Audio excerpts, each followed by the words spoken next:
Dobro jutro, 9 je sati, a u stvari ako gledamo od 29. se satovi pomiču naprijed, znači manje spavanja, ali manje spavanja, ali čim se probudimo, vjerojatno više kave. Zato sam tu pripremila, u drugom dijelu smo govorili o vrsti, načinu prženja kave, a također i o intenzitetu kave. Ovdje ispred sebe imam jedan stiker od Florijana Štanjera. On je, ja mislim da je svjetski prvak barista u, znači, stvarno specijaliст za kavu. I on ima inače pržionicu u Heidelbergu gdje sam bila u njegovom dućanu. Ali ja mislim da je 2016 zatvorio dućan, tako da se samo specijalizirao sad na prženje kave. Znači, super stvar, osim što ima dućan, ima i ovakve super stikere koje malo podsjećaju na Rolling Stones i njihove koncerte, njihov logo. A s lijeve strane imam hrvatski produkt, Amerikanka Blend, sastav Arabika 100%, Honduras, Nikaragva, Kuba. Osim što sam u prošlom videu sam vam pokazala u kakvom to obliku mogu doći kave. Ovo je jedna ova papirnata vrećica koja isto također jako dobro zadržava svojstva zrnaca kave. Tako da je isto preporučljivo kupiti u ovakvom jednom obliku. Sad, kavu inače možemo reći da naravno da je to voće. Sad, kakve note može kava imati? Može biti imati čokoladne note, može imati citrusne note. Ja osobno recimo volim citrusne note i najčešće tražim takve. Čokoladne su one, najčešće su one brazilske i kolumbujske, s primjesom karamele recimo, ali ja nažalost nisam konoser da bi mogla možda reći malo bolje u stvari kako kava ima ovaj okus. Recimo ova koju sad trenutno vidite, ova ima postojanu kremu, vidite ju, kremu. Ona se mora zadržati, mislim ta krema mora biti tu barem minutu, dvije, kako bi je nazvalo baš pravim espresom. I rađena ova Ristretto Ardenza kava sa ekstra kremom, to se naglašava. I kaže profil, kad već govorimo o profilima kave, da je ona spicy i peppery. Sad znači da je začina ima puno začina i peppery ima i peppery, da je dosta i ne paprasta, nego da ima takav jedan ekstra okus. Key Origins iz Etiopije, Kolumbije i Vijetnama. To je znači isto jedan miks. Najčešće, kao što vidite, radi se o kavama koje su pomiješane sorte, ali najčešće su one arabike. Arabike se naravno skupe, dok su robuste jeftinija vrsta, ne bih rekla vrsta kave, ali to je podskupine u stvari. Kavu kao cjelinu dijelimo na one kave koje su robuste i one koje su arabike,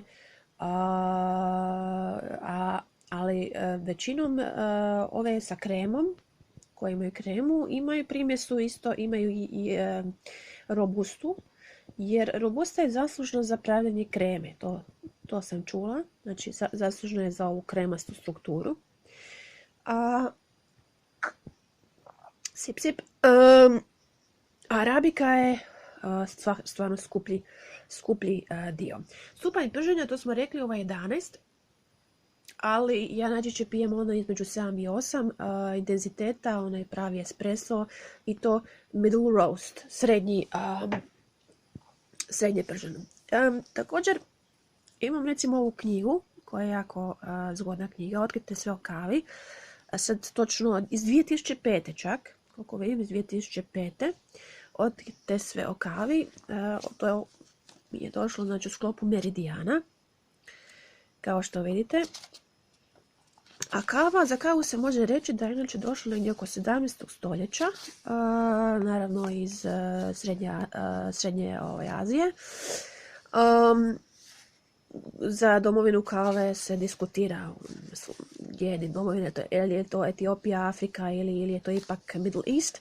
No, kava je bila inače zabranjena, ako to niste znali, negdje u 17. stoljeću, 1660 i tu negdje. U stvari u Engleskoj u to doba je vladao Oliver Cromwell i kavane su bile zatvarane jer kava je bila u stvari zabranjena supstanca zbog toga što je se pokazala da ljudi postaju ovisni o kavi. A i recimo ovu tu vodu koju sad tu vidite u kavi, puno ljudi je u to vrijeme bilo ovisno o kavi i mnogo ljudi se čak mnogi su se ljudi tamo zadržavali u kavanama. Ovo je jedna oda o kavi, napisao je shake. Znači, to bi moglo dati podlogu ili ti moglo bi poduprijeti priču o tome da je kava, porijeklo kave ako je ne iz Srednje Azije, ono baš u tom području Irana, Iraka, možda i tu negdje. O kavu, ti umanjuješ brige i pokažeš pravi put onima koji su skrenuli sa staza vjere i znanja. Ti si piće onima kojima je svevišnji dragi napitak njegovih slugu koji mole da im rasvjetli pamet. I tako dalje, i tako dalje. Vrste kave. Znamo da mi Hrvati sad volimo piti tursku kavu. To je najčešće bilo i na mojim radnim mjestima jako česta stvar. Turska kava se pravila u džezvi, dok sam ja se primakla više, espresso kavi iz automata. Automata, to je jako loša stvar, naravno, ali nisam baš nosila svoju kafetijeru na radno mjesto. Evo malo još iz 1830. godine pjesnički monolog francuskog književnika i kavopije Honoré de Balzaca. Budući da je Balzac i njegov roman Ciccia Goriot stvarno je jedan svevremenski roman, i to Bildungsroman.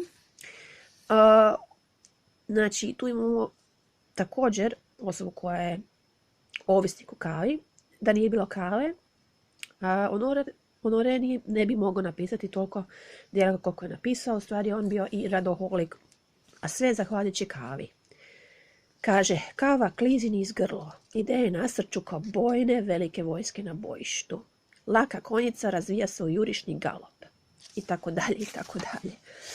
Ovo bi bilo Bach, kavane, bečke kavane, to je možda neki drugi put. Ono što sam htjela još reći, budući da to govorimo malo o jeziku također, kako pojedini jezici nazivaju kavu, to sigurno znate. Tako da idemo onda polako. Znači, govorimo kava, to nam je poznato. A ovo kave. Ili te, ako je teško ako teško možete izgovoriti k.v. To je moj mađarska riječ za kavu. Kave. Interesantna stvar, kad govorimo o kavi, njemački kafe također zvuči, znači skoro isto, kafe, kave, kava i coffee. Na engleskom coffee. Ali, što drugačije, ako sad govorimo o drugoj supstanci za piće, a to je čaj, često se čaj rabi umjesto kave, pogotovo u 18. stoljeću kada je kava bila zabranjena, budući da je kava stvarala ovisnost. Interesantna stvar oko čaja. Čaj. Zašto čaj? A zašto ne tea, engleski tea, ali i mađarski također se piše isto, ali drugačije se govori. Teo. Znači izgovara se kao što se piše. Tea i teo. ali hrvatski je čaj.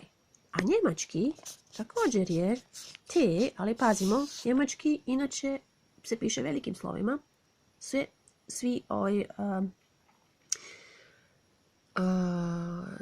imenice se pišu velikim slovima. Jedino je hrvatski čudan čaj. Zašto? Zbog turskog. Vjerojatno zbog turskog. Mi smo preuzeli čaj, dok drugi jezici, još i interesantno, ugro-finski i mađarski preuzeo je ono što inače koristimo u engleskom i njemačkom. Te ili ti. A mi ga govorimo, Mađari govore teo. Toliko od danas. Mnogo toga smo naučili. Sljedeći put se javljam možda o kavanama, možda malo o fotoserijama o kavi. Želim vam ugodan ponedjeljak.